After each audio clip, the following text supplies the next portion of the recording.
Hey guys, today I am out in the Pacific Northwest taking a look at this, the vehicle with the longest name ever. Let's see if I can spit it out. It is a Mercedes AMG GT63 SE Performance four-door coupe.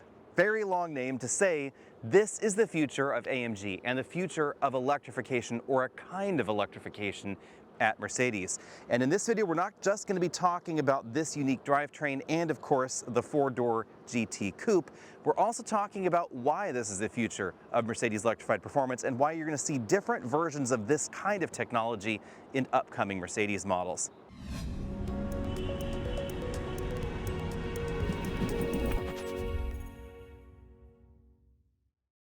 First, of course, we should talk about the four-door GT itself.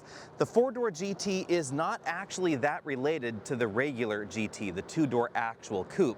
This shares more in common with the Mercedes-Benz E-Class in terms of its structure, but the styling and the positioning and, of course, the drivetrain is shared directly with that AMG GT. Up front, of course, we get the latest in bold Mercedes grills, and as you can hear, the fan is actually running because this is actually on. This is 100% turned on. I could hop in, hit the accelerator pedal, and go 0 to 60 in under 3 seconds. But the engine's not running because this is a plug-in hybrid, and that's what that e-performance is all about. Now, as we come around to the side of the GT four-door coupe, obviously you'll notice the four-door coupe proportions that you probably noticed earlier, and then of course, the frameless windows. That seems to be one way that we get four-door coupe out of what is otherwise a sportback or a liftback. Yep, not a sedan, because we have a power hatch in the back rather than a traditional trunk. So you get more practicality than you'd get in an AMG version of a Mercedes-Benz E-Class, and certainly a lot more style if you go in this direction. And of course, a healthier price tag, because the four-door GT starts at about $100,000. And this model, well, it's quite a lot more expensive. We'll get to that in just a moment. But coming around to the rear, we have the red badging here for the GT side. So the AMG badging, it's still chrome, but over here it's chrome with a red profile, GT63S right there. Quad exhaust tips at the bottom of the bumper because we still have a pretty big V8 under the hood. It's a 4-liter V8. The back, though, also has this, which I am surprised by because I am a huge fan of having the charge connector in a hybrid or a plug-in hybrid or an EV, anything with a charge door in the back. Sorry, not a hybrid obviously, because that wouldn't have a charge door, but anything with a charge door. I'm actually more a fan of having that up front. In the back, I don't know if I quite get it because, of course, if you bump into something or someone bumps into you, your charge door is going to be affected, and I find it a little bit more convenient to just plug in up front. I'd rather have that in the front bumper. But of course, the reason we don't is because of what's under the hood. Let's dive under there now. Under the hood, we find a bi-turbo AMG V8, just as you'd expect in an AMG. But what you might not expect is that this is, again, a plug-in hybrid. But a plug-in hybrid with a big twist. The design of this hybrid system is not like anything we've seen on the market before. The engine itself produces just over 600 horsepower. System total comes in at 805, with the Mercedes claimed just over 1,000 pound-feet of torque. But if we want to be really technical, the numbers are tricky because of the way this system produces power, and the more traditional way that we calculate power doesn't exactly apply to this system. A lot of plug-in hybrids that have a V8 under the hood and a regular transmission behind, they have a pancake electric motor between the engine and the transmission. There are pros and cons to that. They can use the electric motor to start the engine sometimes. Sometimes it's not quite as smooth as you might like because of where that motor is positioned. Mercedes said, no, let's do it in a completely different way. So, bi-turbo V8 engine under the hood, 9-speed automatic transmission behind. This is one of Mercedes MCT style transmissions where it has, instead of a torque converter, a clutch pack between the engine and transmission.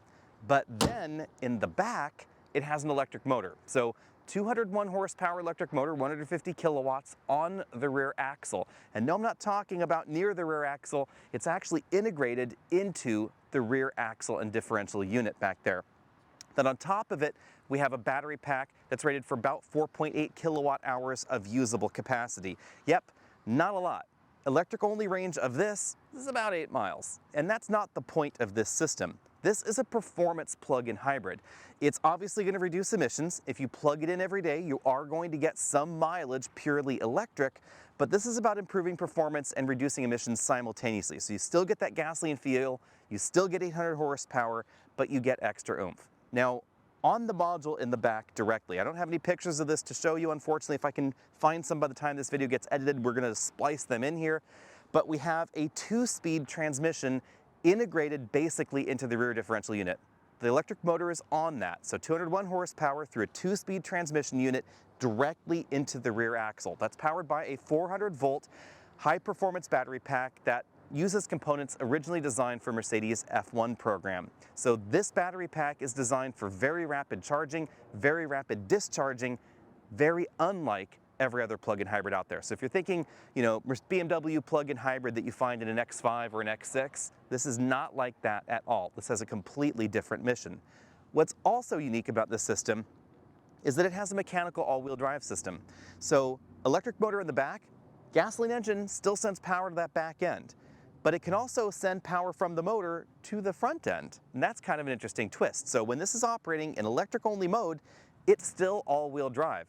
That electric motor is connected to the same drivetrain, so it just reconnects the clutch pack to the front, sends power to the front whenever it wants to. The electric motor also smooths out transitions between gears and, of course, starts. Because it's not connected through the transmission, it doesn't have to change gears as you're decelerating to regenerate power back into the vehicle. It can use that 2-speed unit in the back, choose the right gear ratio for the motor for acceleration or regenerative braking, whichever is more appropriate at the time, get that power right into the battery for a smoother feel. And of course, it can get the vehicle moving with 200 horsepower, then it has to worry about closing that clutch up front, so it can smooth out the entire process. Transmitting that power to the ground, we find 275/35 ZR21s up front, Michelin Pilot Sport 4s, of course, and in the back we find a staggered tire setup, wider tires back here, so 315/30 ZR21s. That's a really low profile tire, pretty darn robust though, for a vehicle that doesn't have crazy fender flares. And that's one thing I like about this. It's obviously wicked fast, insanely powerful, but as you look around, it's pretty discreet, especially in this sort of robin's egg blue color. We don't find massive fender flares. We don't find weird air vents all the way around, and we don't find anything crazy in the back. No huge wing. We do have an electrically operated rear spoiler, but no crazy carbon fiber bits on here like you'd find in many performance vehicles that are certainly well into the 6 digits. The understatement that we find on the outside translates directly to the interior as well. So let's hop in and take a look. First at the seats. Of course, we have the controls on the doors, just as you'd expect in a modern Mercedes. And these are really grippy, huggy sport seats. Just check out the bolstering on this passenger seat. That's really massive bolstering on the side and on the seat bottom cushion. But I found these seats honestly to be surprisingly comfortable given the limited amount of time that we've had in this vehicle, just as you'd expect. Feels very Mercedes, of course, from the seating position. Headroom, it's not enormous. This seat is all the way down on the ground. I would have to lean the seat back if I wanted more headroom, but if you're a taller person, you may actually get close to that beam that runs right there across the ceiling. Now let's go ahead and see the back seats. Keep in mind, this is a 4-seat sedan, sportback, liftback, hatchback, whatever you want to call it. By default, 5-passenger seating is, however, available, and that's kind of an interesting twist. So if you want a seat here instead of this extra storage compartment, which we're going to take a look at in a bit, you can get that. You cannot, however, get a huge amount of headroom in the back, and that's one reason to choose an E or an S, of course. Here, you know, maybe about a ½ inch of headroom, but the back of my head's actually touching the ceiling, not the head restraint there. Legroom is pretty generous, even though we do have a relatively thick seat back up front, but this is certainly more of a personal luxury coupe, I guess you could say, with a little bit of extra space in the rear. The cargo area in the back, that's also a tiny bit compromised by the design of the battery pack. This is something that we may or may not see if we see future versions of this kind of hybrid system in other Mercedes models. I'll go ahead and take the bag out of here so you can see what's going on. It's pretty wedged in the back because we have a pretty big driveline hump here in the rear. Remember that we have the motor and we have the battery pack more or less in that area. I'm not exactly sure what's taking up the majority of that bump, but I would bet it is the battery pack, since it does use a really extensive and kind of interesting cooling system. Each cell is effectively individually cooled in this new Mercedes battery pack design. It's again one of those things borrowed from the F1 team. And then under the floor we have just a tiny bit of extra storage, basically place for your can-of-fix-a-flat and your tire inflator kit. Not quite clear where we have the extra floor there. And that does mean somewhat limited cargo carrying capacity. These small roller bags that are basically the biggest thing you can carry on to a domestic flight, they do have troubles fitting back here. So those weekends away for 4, you might want to take your G-Wagon. On the inside, the design should be very familiar if you've been inside any Mercedes product recently. Although the shapes are a little bit different from model to model, it looks very much like the E-Class. Of course, there's a solid resemblance to the S-Class as well. Let's go in for some closer looks here, though. We have, of course, the AMG Performance steering wheel with this sort of a 6-spoke design. Split bottom spokes, split side spokes there, with touch controls integrated into these elements now, rather than those separate little BlackBerry-style buttons. So this controls the multifunction LCD instrument cluster, which is definitely a cool design. And then this one allows you to interact more directly with the infotainment system that's over there on that side. Of course, it supports Apple CarPlay if you're interested in smartphone projection. Below that, we have lots of carbon fiber, lots of stitched materials. We have a completely stitched upper section of the dashboard, leather wrapping all the way down the center console, real carbon fiber in the middle.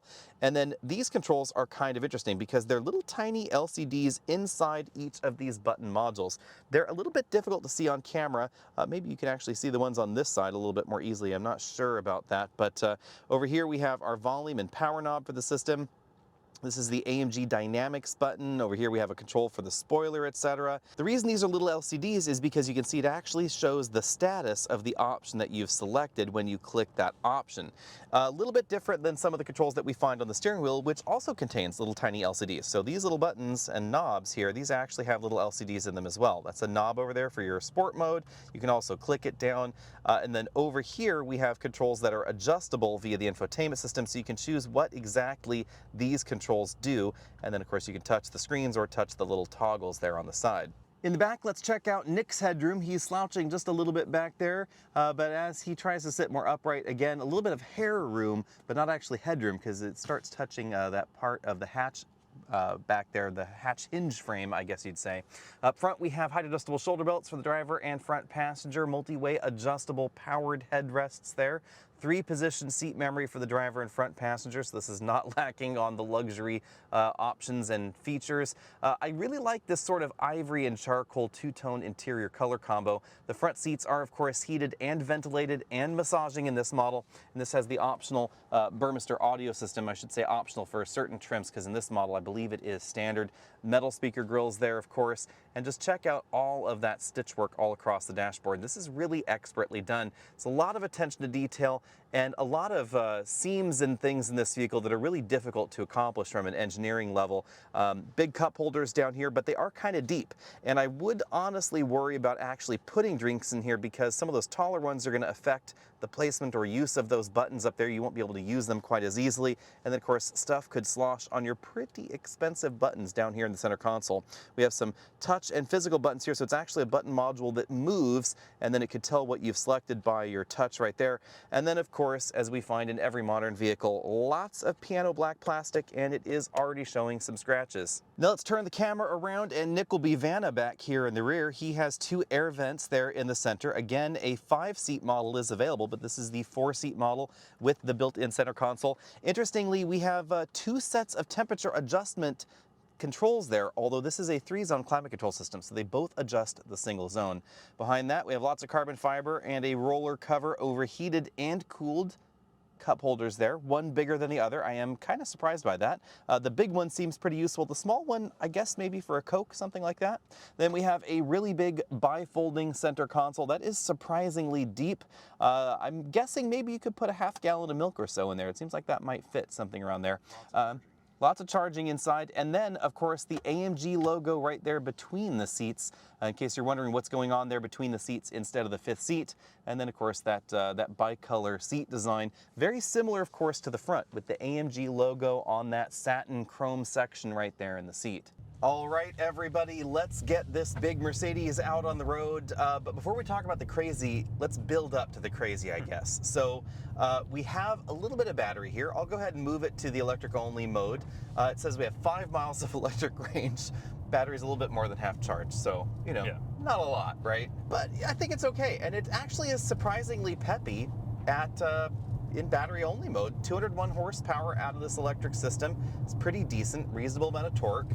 Now, the reason, everybody, at the beginning of the video that I said the math is a little bit fuzzy on the actual combination, that's because there's no generally accepted standard for how you actually apply the torque from the electric motor with a different 2-speed transmission to the torque coming from the engine through the 9-speed transmission, etc. So, 1,000 pound-feet of torque, sure, if you want to believe that, that's fine. There's a lot of hands at play. A lot of hands, yeah. And if we were measuring this the same way I think that other companies would, I would assume it'd be more like 850, 900 pound-feet of torque. Still a lot. Which is still bonkers. Yeah, still bonkers. And the performance numbers, absolutely insane. Yep. Now, we haven't driven 3 miles. We're down to 2 miles of electric range. So, not a lot. I do have to say, though, transitions between gasoline and electric operation are pretty good. Let's move it over here to the, let's go to Sport. That turns on the engine. Hardly actually would even know it happened. Not even from the exhaust sound, which is pretty muted back there. But if you step on it, of course, you notice that something has happened because there's just so much power out of this system. And that is one of the surprising things I think we both noticed at first, is that it's pretty quick even if the engine is off. Yeah, it's what's shocking to me. This is my first real interaction with a plug-in hybrid high-performance vehicle. And it's shocking how fast it can go from just being an electric cruising around, engine completely asleep, not moving at all, and then all of a sudden it turns on and goes full bore. It's shocking how fast that is. And to show you how quick that can be, we're just rolling along at 8 miles an hour here. I'll floor it. 1, 2. All the power now is coming on board. So God. It does take just a moment, for the engine to wake up. But even at about 2 seconds to get the engine going, we're still talking 5 seconds 0 to 60 from electric only operation. You're just cruising, being efficient, to whoops, I need to accelerate onto the highway because I was just relaxing with my seat massage, which I should probably turn on right now. So definitely some bonkers numbers. And then I will say, we won't go too fast, but we'll start here in this race mode. Let's see how this is. Someone's behind us, so we'll be quick. Race start. This is just so insane. And the sounds that this makes, and you get pulled back into the seat with the electric tensioning seat belts. My face is probably bright. It is. I can see it bright red, but God, that is just exhilarating. Yeah. There's nothing like, electric cars are like that, but this just keeps pulling and pulling, and the gear shifts are so crisp.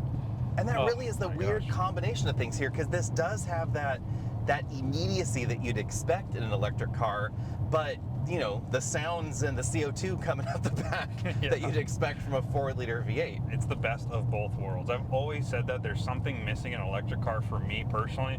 It's the gear shifts, it's the sound. Everything else about an electric car is awesome. The stopping, the going, everything about it, except for the noise and the shifting. And it's just everything in one package here for a hefty price tag, but it's still definitely hefty price tag. The performance is unreal. And we're paying, the price tag is what we're paying for the uniqueness of this plug-in hybrid system. So, like right now, with that little jaunt, we chewed through a solid amount of the battery. But because we're now in the race mode, the car has said, hey, I need to charge that battery pretty quickly. And I was shocked. We drove down this road for maybe about 4 or 5 miles or so just to get to the spot where we set up the cameras, etc. And in that relatively short drive, driving it gently, etc., the battery got charged about 7 miles of claimed electric range in that short window. So it is charging really quickly. And it is a relatively small battery. Correct? Yeah, very small battery. And that is what's interesting, is normally small batteries charge slowly. But this battery is not like that at all. Mercedes says that they designed this pack to hover right around 113 degrees Fahrenheit, so right there in the sweet spot of rapid charging.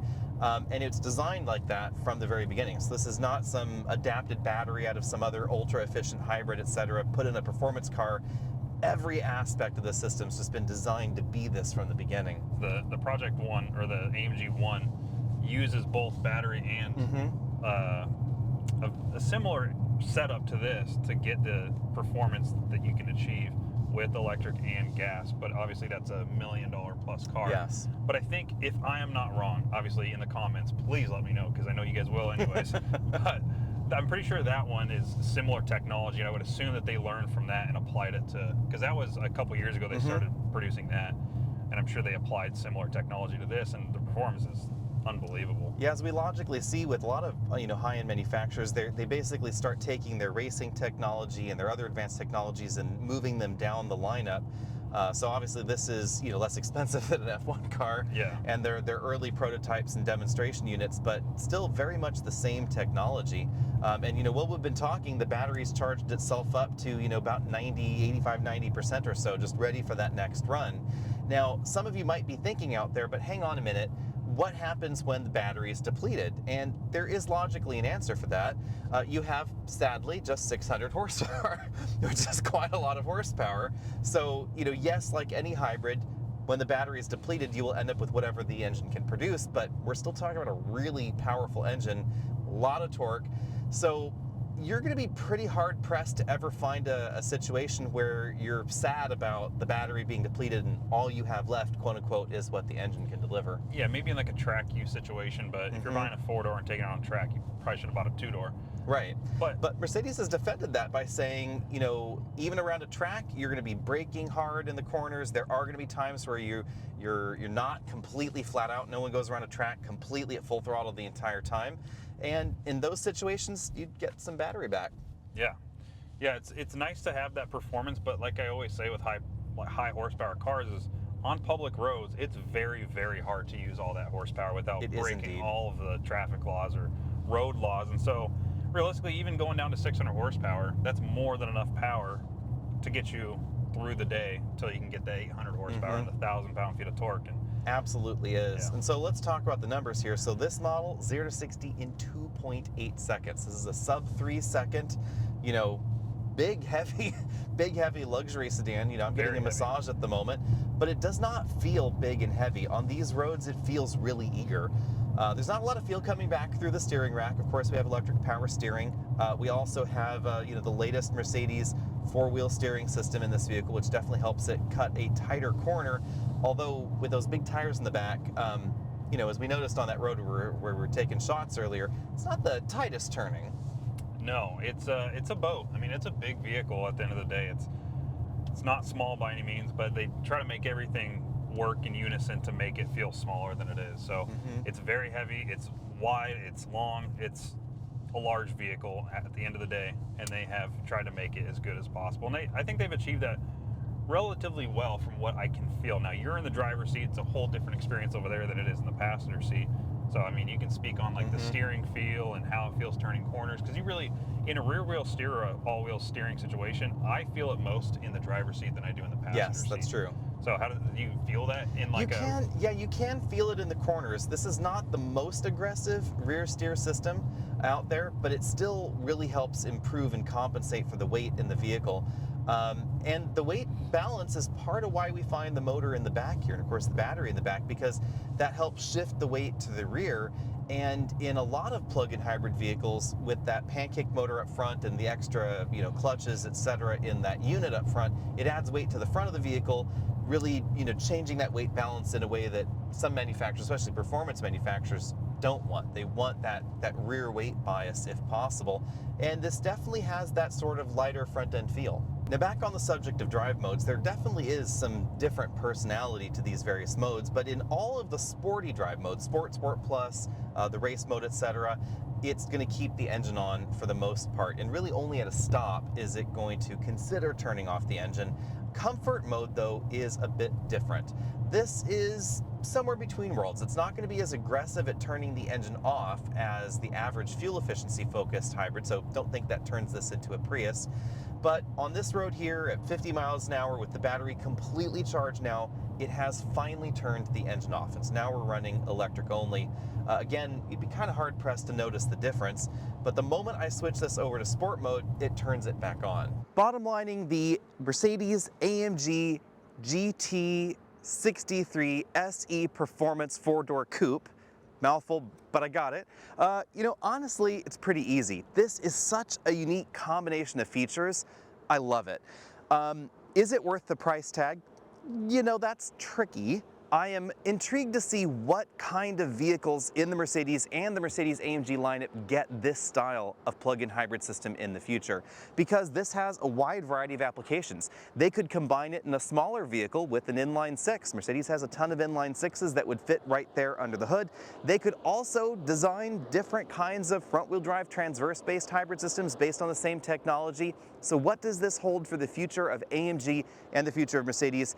It's a little unclear, but I do think it's really intriguing. And of course, because it does have the promise of emissions reduction, this is one of the ways that Mercedes will still be able to sell gasoline vehicles in not quite an all-electric future, but the transition point between now and that future. And that's exactly why we find not just this kind of plug-in hybrid, but so many plug-in hybrids around the world. For instance, Volvo has a ton of plug-in hybrids for this exact same reason. Yes, logically, environmentalists might be, a little concerned that we have tax credits and we have emissions credits for something that produces 800 horsepower plus, and of course goes 0 to 60 in under 3 seconds with a fantastic price tag and still a fuel-drinking 4-liter V8 under the hood.